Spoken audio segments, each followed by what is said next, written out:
قبل ما نبدأ الفيديو ما تنسوش تدعوا لفلسطين والسودان ان ربنا ينصرهم. النهاردة هنزور مع بعض واحدة من اشهر المصايف في مصر واجملهم، مدينة راس البر. هنشوف اهم معالمها وهنقضي يوم كامل فيها، وهنروح كمان عزبة البرج. ما تنسوش تدعمونا باللايك والاشتراك. الاول رحنا دمياط، ومن هناك اخدنا ميكروباص لراس البر. ولو عايزين اعمل فيديو منفصل عن ازاي تروحوا راس البر من القاهرة او اسكندرية اكتبوا لي في الكومنتات. وصلنا راس البر ورحنا المدينة الشبابية، ودي تبع وزارة الشباب والرياضة وممكن اي حد يقعد فيها سواء اسر او شباب. والمكان نضيف جدا والناس هناك متعاونة قوي، واسعاره حلوة، وهسيب لكم رقمهم في الوصف.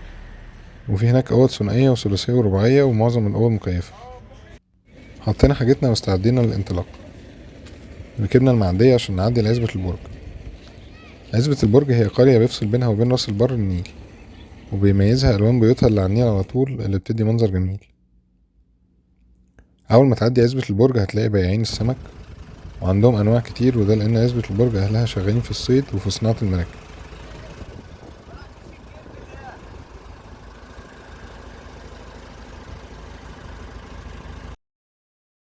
رحنا بعد كده طابية عرابي، ودي قلعة قديمة بناها الخليفة العباسي المتوكل سنة 854 ميلاديا عشان يدافع عن مصر، لأن طبعا دمياط موقعها استراتيجي لأنها بتطل على النيل وعلى البحر المتوسط، فكان هجمات كتير أيام الحملات الصليبية بتخش من هنا. وأيام الغزو الإنجليزي سنة 1882 احتمى فيها بعض من جنود أحمد عرابي، وعشان كده اتسمت طابية عرابي.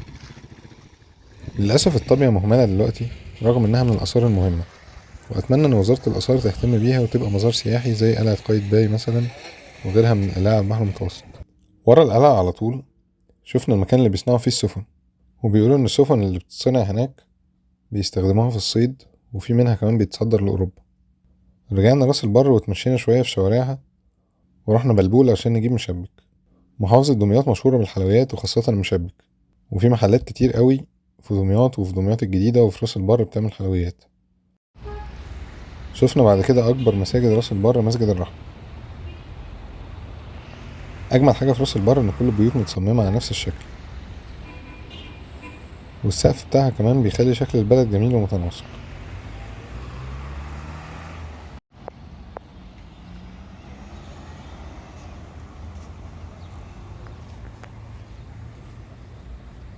طلعنا بعد كده على البحر وتمشينا شوية وكان الجو جميل. ودخول البحر هناك من غير تذاكر، لكن للأسف ما عنديش فكرة عن أسعار الكراسي والشماسي.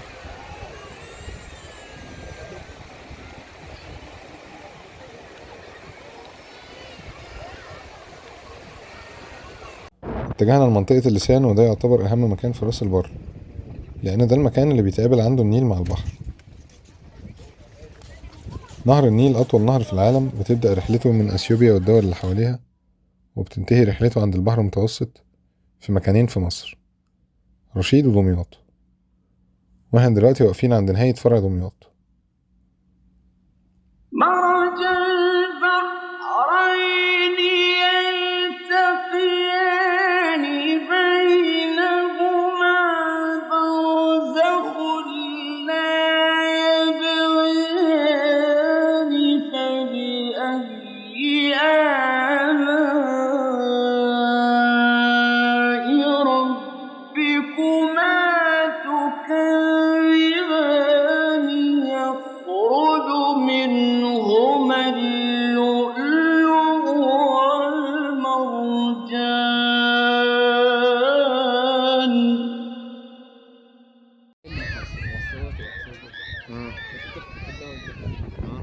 الفنار ده من أشهر معالم راس البر، ولكن واضح إنهم بيرمموه، فهحطلكوا صورته.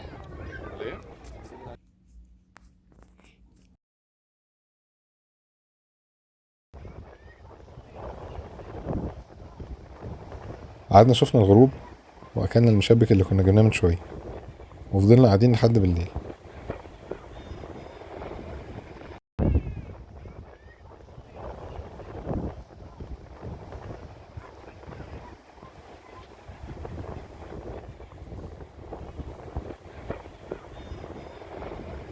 رحنا بعد كده شارع النيل، وده أكتر مكان زحمة في راس البر بالليل، وده اللي فيه معظم المحلات والمطاعم.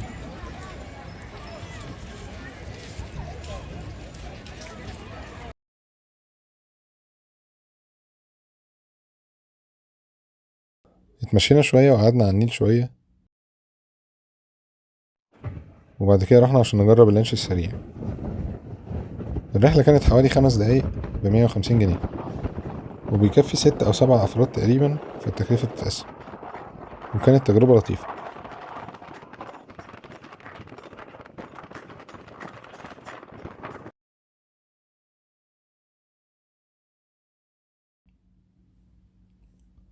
كملنا تمشية في شارع النيل، ورحنا أكلنا آيس كريم من محل اسمه فروستي، وكان الآيس كريم بتاعه حلو أوي. بعد كده اتمشينا في السوق شوية، وختمنا اليوم بقعدة على النيل.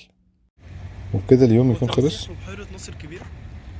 أتمنى تكونوا انبسطتوا معانا في الفيديو، وعرفتوا ممكن تروحوا فين في راس البر.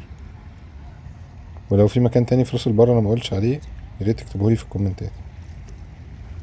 ما تنسوش تدعمونا باللايك والاشتراك، وأشوفكوا الفيديو الجاي من مكان جديد.